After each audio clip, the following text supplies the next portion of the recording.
Muy buenas tardes, bienvenidos y bienvenidas a La Rueda al Día en este miércoles 30 de mayo. Como cada mes, en concreto el último jueves de cada mes, abordamos diferentes temas relacionados con la psicología, de la mano de la psicóloga sanitaria Clara Sánchez. Muy buenas tardes, Clara. Buenas tardes, ¿qué tal? Bueno, vamos a comenzar poniendo en situación, ¿no?, el tema que vamos a tratar hoy 30 de mayo. Hoy la sección Psicología Clara va dedicada, enfocada a la gestión de conflictos en adolescentes, como ya anunciábamos el pasado mes. Hablaremos sobre esta etapa de la vida que a veces pues, resulta un poco complicada para los adolescentes y que afecta también pues, a los familiares en cuanto a estos conflictos. Trataremos de dar pues, una visión general y de base para paliar posibles problemas y cómo llegar a solucionarlos, y siempre pues, de la mano de Clara, que la tenemos hoy con nosotros. Bueno, Clara, pues vamos a empezar un poco tratando de este tema y pues cuáles son esas características, ¿no?, las más importantes en esta etapa. Bueno, pues realmente la adolescencia es ese puente evolutivo entre la infancia y la edad adulta.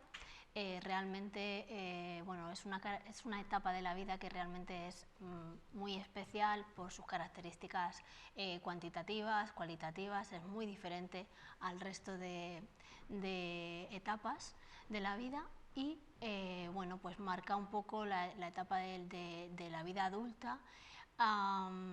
Marca un poco la diferencia de esa capacidad de reproducirse y de iniciar la vida adulta. Bueno, pues a nivel biológico sí que es verdad que se caracteriza por ese estirón adolescente, donde se desarrolla todo el esqueleto y la musculatura.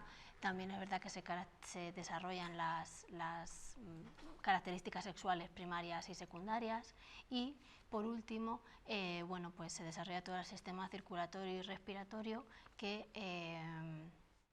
hace que ganen más fuerza y más resistencia.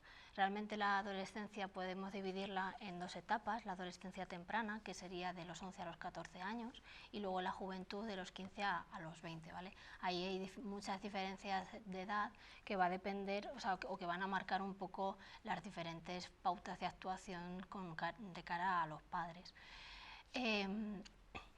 Si nos vamos a las características sociales, es verdad que pues, en esta etapa los niños tienen que alcanzar unas metas sociales específicas, como es el prepararse para la vida en pareja o familiar, el independizarse económica y afectivamente de los padres. Es necesario bueno, pues que logren toda la generación de su propia identidad, tanto masculina como femenina, que ganen independencia laboral y profesional, y sobre todo que se genere todo su sistema de creencias y de valores, ¿vale? Es una de las partes fundamentales. El problema es que muchas veces todas esas metas sociales la sociedad se las impone, pero luego no nos da a los chavales las herramientas para poder alcanzarlas, ¿no? Y se está viendo que toda esa independencia económica y afectiva se va retrasando, y eso puede tener distintos efectos, aunque es verdad que eso les va a permitir adaptarse mejor luego a las necesidades o retos de la vida adulta. A nivel psicológico, que es el área a lo mejor que yo mejor puedo llegar a explicar o manejar, es verdad que bueno, a nivel cognitivo se caracterizan porque empiezan a razonar de una manera un poco más abstracta, empiezan a planificar, a anticipar, a conocer pues distintos conceptos como la libertad, la tolerancia, ¿no?, que les hacen pues a veces empezar a plantearse el contexto y el mundo que tienen alrededor. También es verdad que puede haber un pequeño bache a nivel de rendimiento académico, sobre todo en torno a lo mejor segundo de la ESO, primero, pues también por el cambio o el paso al instituto, pero sobre todo porque los cambios físicos que se están produciendo en ellos, psicológicos, emocionales, les afecta mucho en el rendimiento académico. Y son muy egocéntricos. Ese egocentrismo se manifiesta pues ante esa omnipotencia de ideas, de pensar que pensándolo, ¿no?, que confían ciegamente a sus ideas, y si lo piensan lo pueden hacer. Es verdad que hay una cosa en ellos muy común, que es lo que se llama audiencia imaginaria, ¿no? Que están muy obsesionados por la imagen que proyectan de sí mismos a los demás y se piensan el centro de atención. Y están muy obsesionados con que los están mirando, que son el centro, ¿no? Y están como siempre actuando como si estuvieran delante de un público, ¿no? Y luego hay otra parte muy importante, que es la fábula personal, el hecho de creerse indestructibles. Y pensar o tener la idea de que lo que ellos piensan o lo que ellos sienten, nunca nadie antes lo ha sentido o lo ha pensado. Aparte de todo esto, se está formando su identidad, se está formando su personalidad, y además esto cuesta mucho tiempo, porque pensar en quiénes son y quién quieren ser, pues les va a llevar tiempo. Y cambian muchas veces esa forma de ser, pero es una exploración necesaria para un buen ajuste psicológico, ¿no? Y por último, ya a nivel emocional, que son muy variables, cambian constantemente de estado de ánimo, pues en cierta manera por el tema de pues esas hormonas que les están influyendo, y tienen esa necesidad de conectarse más con los amigos y un poco separarse de lo que son los padres, ¿no? de formar un propio yo distinto del de los padres. Entonces, están en una marabunta, en un momento muy, muy crucial de sus vidas, y por eso suele ser tan complicado a veces estar con ellos y tratarlos, y de ahí pues surgen los conflictos. Y bueno, en este sentido, Clara, pues los padres, ¿no? ¿A qué deben de estar atentos los padres en este periodo del desarrollo de sus hijos? Pues podríamos diferenciarlo en dos áreas, yo creo, a nivel físico y a nivel psicológico. A nivel físico, sobre todo a temas de complejos.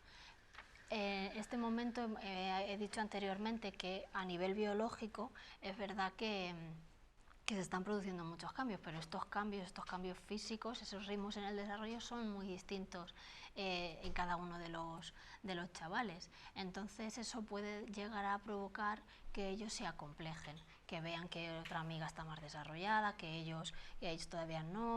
Entonces eso, pues, que se ven feos, se ven gordos, o se ven... eso puede generar que haya problemas ahí de autoestima. Entonces es importante hacerles ver de alguna manera que lo importante es la aceptación de nuestro propio cuerpo, que ese cuerpo va a ir cambiando a lo largo de toda la vida, ¿no?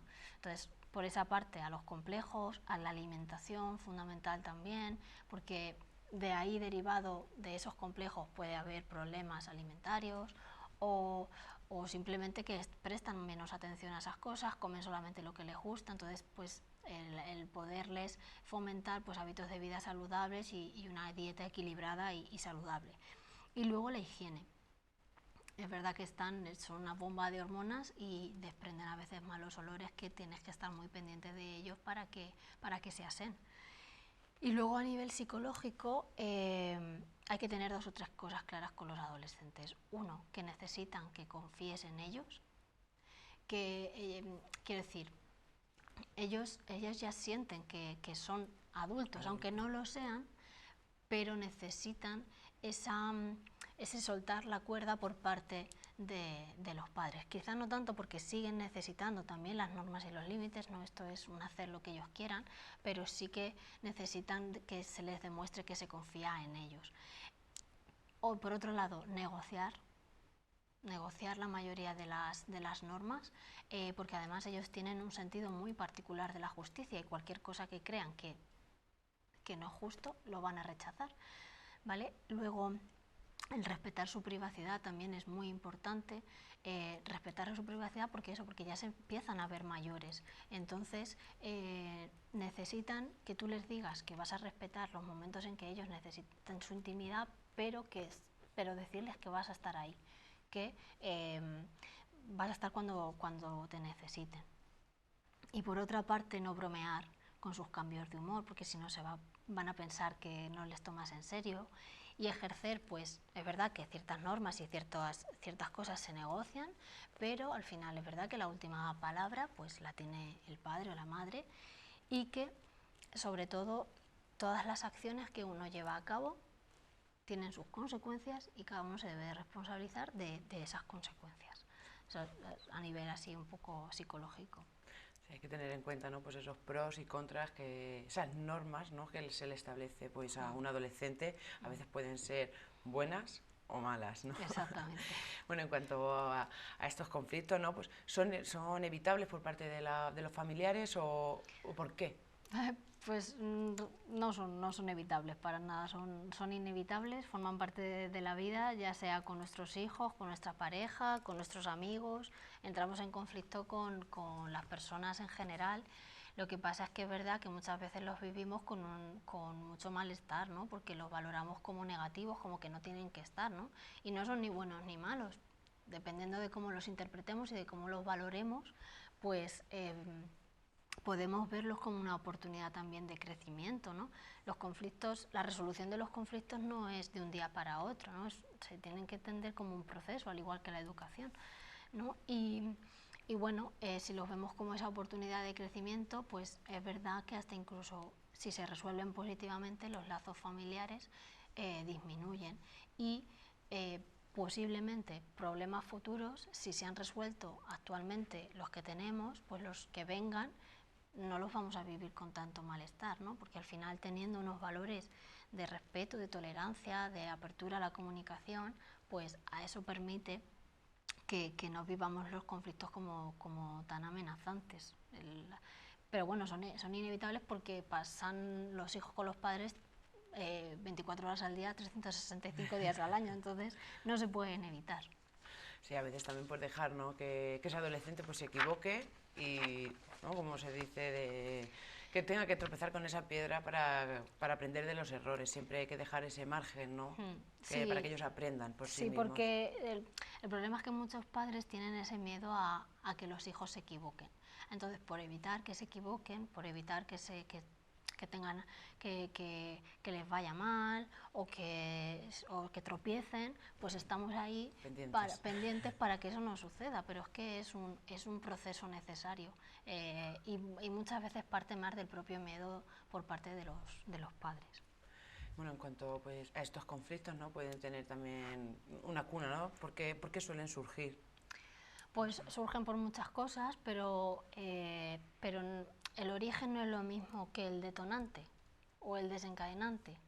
Es decir, puedes tener conflictos porque no recogen la habitación, porque no llegan a la hora que les habías dicho, ¿no?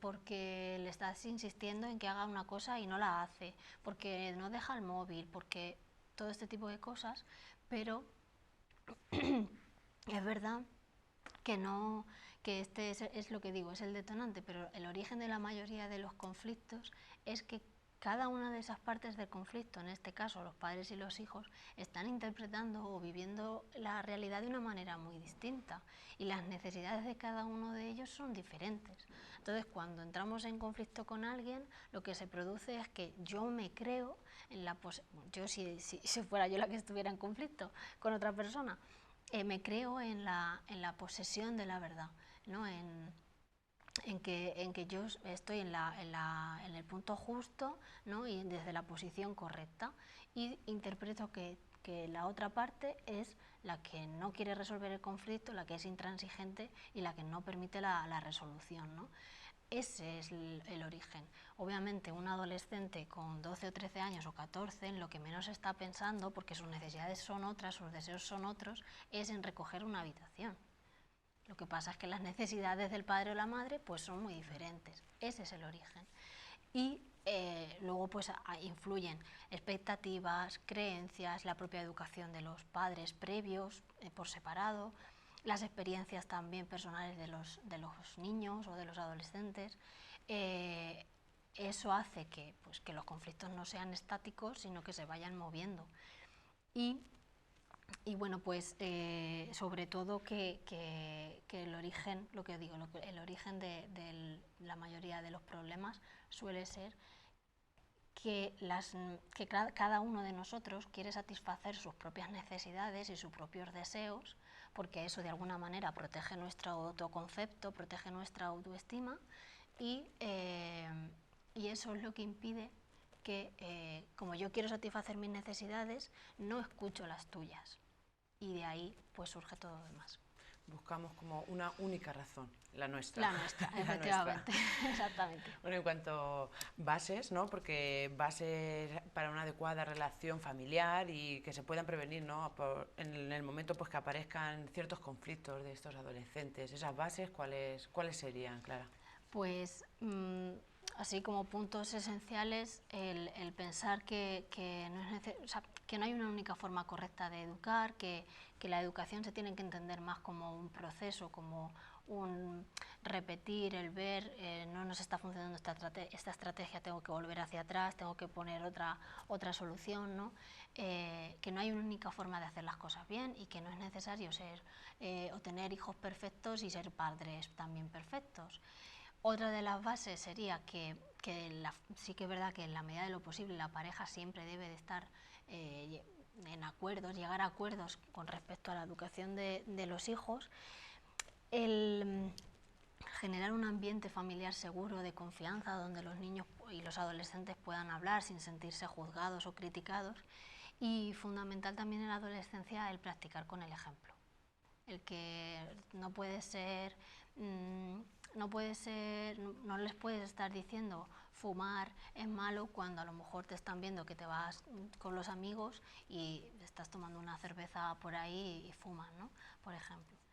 Y luego pues un estilo educativo en la medida de lo posible democrático, ¿no? donde se demuestre cariño y afecto sin sobreproteger, donde se faciliten las vías para hablar, para comunicarnos, ¿vale? Y donde los padres también hablemos de aquello que sentimos o nos preocupa, pero también fomentando la autonomía, fomentando la responsabilidad, supervisando actitudes que no nos pueden gustar y como digo, estableciendo normas y límites, ¿no? Porque ni la autoridad es efectiva, porque al final generan niños que obedecen porque sí, pero sin ser conscientes del por qué.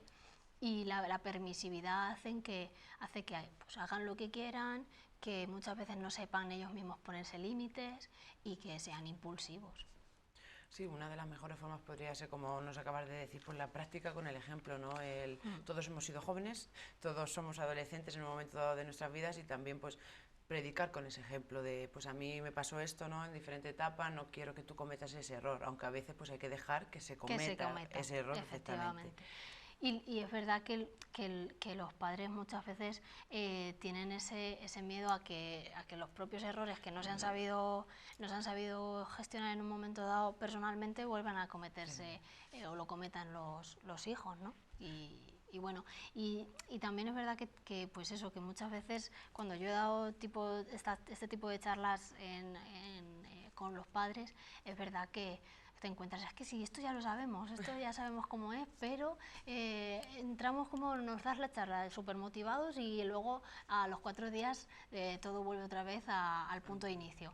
Pero bueno, eso es lo normal, quiero decir, intentamos poner en práctica una cosa, pues vemos por qué no se está llevando a cabo bien, por qué no está dando resultados, valoramos, vamos para adelante, vamos hacia atrás, en unas cosas mejoraremos, en otras cosas, pues cosas que parecían que ya se habían superado, llega otro momento del ciclo vital de la familia y vuelven a aparecer.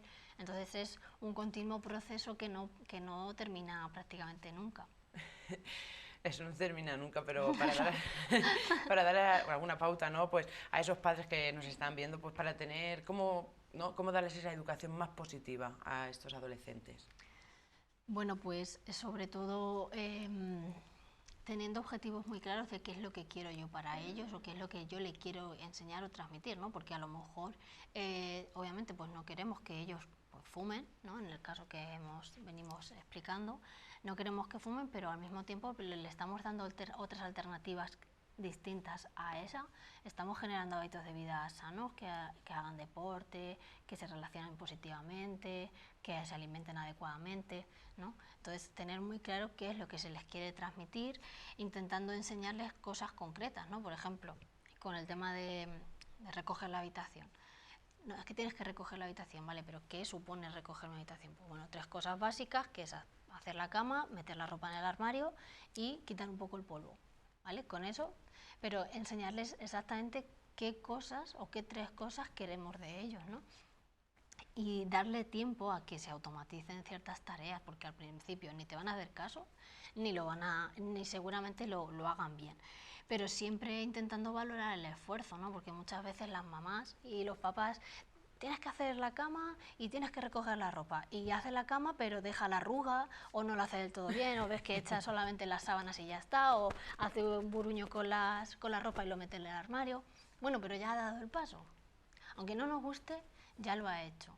Además son sus cosas y se tiene que responsabilizar después de si la ropa va arrugada, pues ponerse la ropa arrugada porque la has metido mal en el armario. Claro, ¿no? ser consecuente de lo ser que consecuente por claro, mis propias acciones. Eso es. Efectivamente. Entonces, pero si ya ha dado el paso, pues reforzárselo y valorarlo. Lo que os he dicho, el ejemplo y confiar, y sobre todo huir de los discursos, porque es absurdo. O sea, si ya sabe el entrar en sermones, en discutir y el porqué y darle vueltas, no sirve de nada. Le damos la orden firme o con amabilidad, si no lo hace con firmeza, y entonces después establecemos las posibles consecuencias. Y una cosa fundamental con los chavales, sobre todo más mayores, es reconocer, con los más mayores y con los pequeños también, el reconocer que los padres reconozcan sus propios errores. Eso es muy importante, porque a ellos les da tranquilidad y seguridad. El saber que papá y mamá están reconociendo que ellos también se equivocan. Entonces, cuando haya algún problema dentro de la familia, yo voy a ser capaz de reconocer que me he equivocado. Y ya no solamente eso, o dentro del ámbito familiar, sino para otros aspectos de mi vida. No, esto es un error, es una equivocación, pero eso no significa que esté fracasado, ¿no? que haya fracasado, sino que es un proceso más dentro del aprendizaje.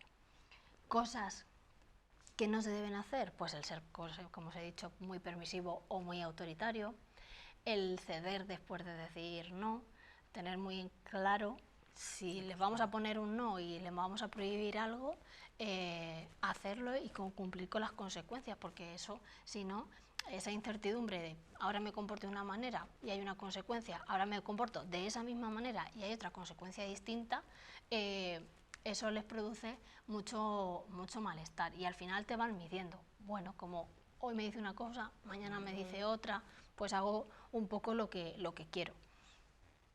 Y también porque muchas veces entramos en esa falta de coherencia, de hoy me encuentro bien, pues entonces, o me encuentro fuerte, pues hoy si no estudias no vas a entrenar. Mañana, ante la misma situación, si no estudias no vas a entrenar, pues estoy cansada o estoy estresada y le digo, bueno, pues que se vaya aunque no haya estudiado y ya por lo menos me quito el peso de encima, ¿no? No negociar, no escuchar, gritarles, porque al final pasan dos cosas, que les enseñas a gritar y por otro lado también les estás enseñando que hasta que tú no grites no es importante y no te tienen que hacer caso, ¿vale? Entonces es complicado, pero serían como pautas básicas de una educación más positiva. Estas pautas que nos has estado comentando también pues pueden ser, ¿no?, los conflictos más comunes que hay en los adolescentes, ¿no? Pues el no hacer la cama, el quiero hacer esto y lo quiero hacer y lo hago, ¿no? Estas pueden ser algunos tipos de conflictos que nos has estado comentando. Sí. Hay alguno más, ¿no? Los conflictos, hay un montón. Pueden haber millones, pero sobre todo están asociados a la necesidad de tener mayor autonomía, ¿no? de ir, como os he dicho antes, el formando un yo distinto, esa necesidad de autoafirmarse y formar un yo distinto al de los padres.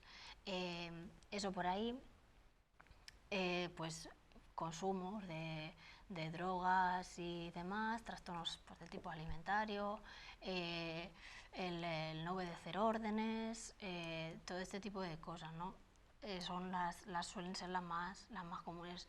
Luego ya si nos vamos a trastornos de comportamiento, de trastornos desafiantes, más peligrosos o más graves, ¿no? Pero bueno, por lo general sobre todo es el que ellos empiezan a necesitar más libertad, pero claro, esa libertad yo te la puedo dar con confianza, pero siempre que tú respondas con responsabilidad. Exacto, entramos en esa negociación. Exacto. en esa negociación con los adolescentes. Bueno, en cuanto a las principales estrategias, ¿no?, para una buena resolución de conflictos con los adolescentes, ¿cuáles serían esas resoluciones? Pues la estrategia fundamental, yo siempre cuando hablo con los padres siempre les digo, vosotros cuando veis la televisión y veis los conflictos entre los políticos, las distintas partidos políticos, ¿qué es lo que les pedís? Les pedís que se sienten, hablen, negocien, dialoguen, se comuniquen, ¿no? Pues esto es lo mismo con los hijos, ¿no? La principal estrategia de resolución de conflictos debe de ser la comunicación, el llegar a acuerdos, el estar siempre ante la búsqueda de soluciones, el intentar aprender de los errores y, como he dicho antes, que la educación se entienda como un proceso, que no hay una varita mágica que lo resuelva absolutamente todo. Y repetir, o sea, sobre todo, lo primero, sentar las bases de una comunicación y una negociación. Bueno, pues vamos a hablar cuando estemos calmados, vamos a hablar intentando respetar al otro, sin gritar, sin amenazar, yo te escucho, tú me escuchas, nos preguntamos, ¿no? A partir de ahí veo qué necesidades tienes tú y quiero que sepas qué necesidades o qué preocupaciones tengo yo. Y llegamos a acuerdos. Por ejemplo, yo quiero conocer tu punto de vista. Tú quieres llegar a las 12, yo quiero que llegues a las 10. Bueno, vamos a llegar a un punto intermedio, a las 11. O este fin de semana, que es un fin de semana importante, ¿no? Porque a veces, muchas veces, el decodificar las necesidades ayuda. Es decir, ¿por qué me está pidiendo hoy llegar más tarde? Bueno, porque es un día importante, han terminado los exámenes, vale, pues hoy te puedo ceder hoy un poquito, pero sabes que el fin de semana que viene, pues te vas a recoger antes o volvemos al mismo punto, ¿vale? Entonces negociamos o elegimos varias alternativas y de las que haya, elegimos la que más nos guste o pensamos que más se puede adaptar a lo que necesitamos. Y a partir de ahí vemos si se han cumplido, si no se ha cumplido, si no se ha cumplido porque no se ha cumplido, establecemos si esto se repite y sigue sin obedecer, establecemos consecuencias y es una cuestión de ir evaluando todo ese proceso y de repetir y repetir y tener mucha paciencia. Paciencia sería la palabra, sí. Clara.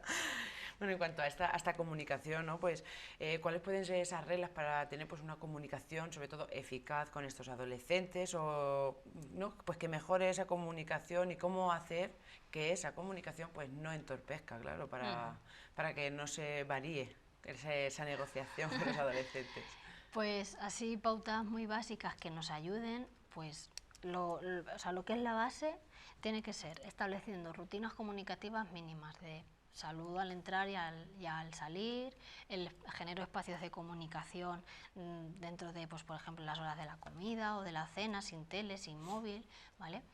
Hablo yo también de mis propias preocupaciones, pero en torno a lo que me preocupa de ti, también cosas que me están pasando a mí como padre y también me preocupan, ¿no?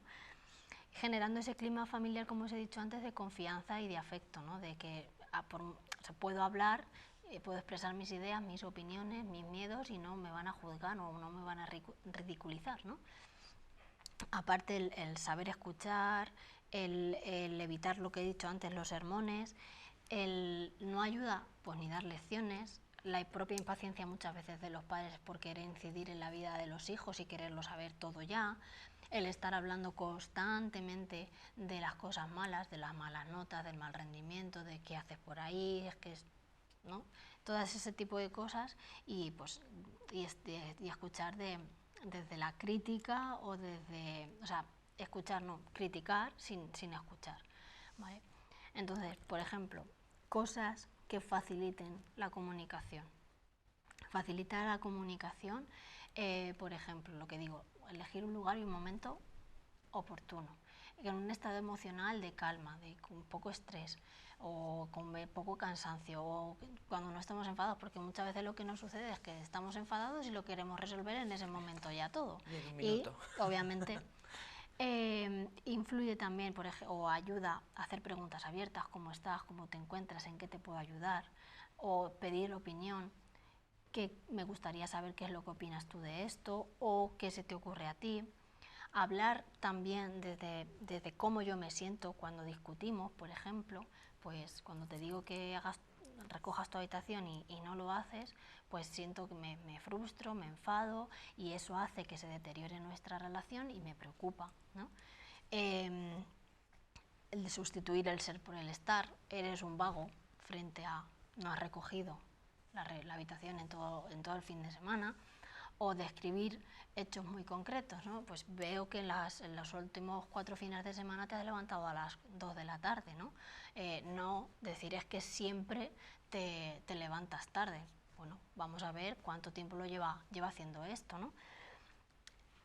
Muchas veces también mezclamos temas, estamos hablando de las malas notas que ha tenido, pero o de porque ha llegado tarde a casa, y entonces sacamos, aparte de eso, que no está rindiendo, que no está estudiando, y entonces empezamos a mezclar temas.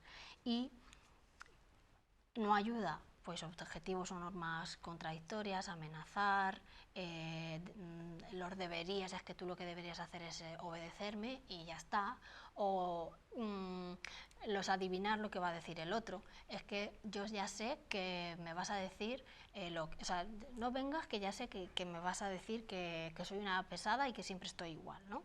Ese tipo de cosas hace que la otra persona se ponga a la defensiva.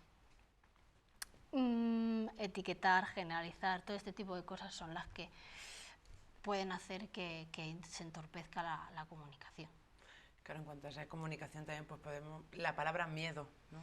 Sí. Es que es muy adecuada, porque el miedo a ver las represalias, el miedo a ver, entonces no nos abrimos como nos deberíamos de abrir, ¿no? Con los padres sobre todo. Claro, porque muchas veces... es que ya sé que siempre se va a poner así, o voy a tener una consecuencia muy negativa, o es que sé que si hablo la voy a preocupar, o es que siempre me está sobreprotegiendo, ¿no? O sea, que también es verdad que los chavales entran en justificaciones también para hacer lo que ellos quieran, claro, pero más allá de eso, pues es verdad que muchas veces los chavales no hablan porque sienten que sí, como otras veces han podido hablar o expresar algo y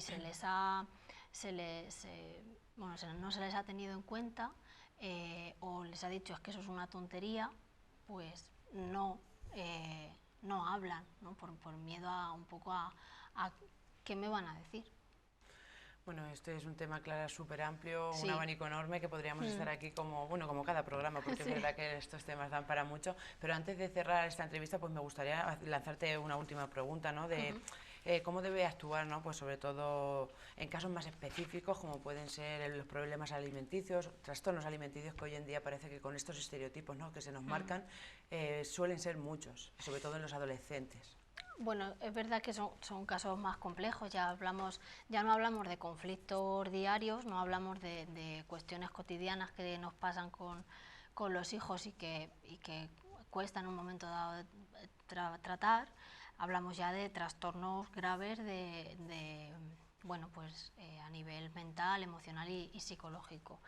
En este caso yo creo que tendría que ir más dirigido hacia la prevención, ¿no? La actuación de los padres de cara a la prevención. Podemos hacer hay 3 tipos de prevención: primaria, secundaria y terciaria. La primaria sería aquella que dirige acciones para que el trastorno no aparezca. La secundaria, el objetivo es que una vez ha aparecido el trastorno o ha dado las primeras señales de inicio, entonces se establezca una serie de pautas.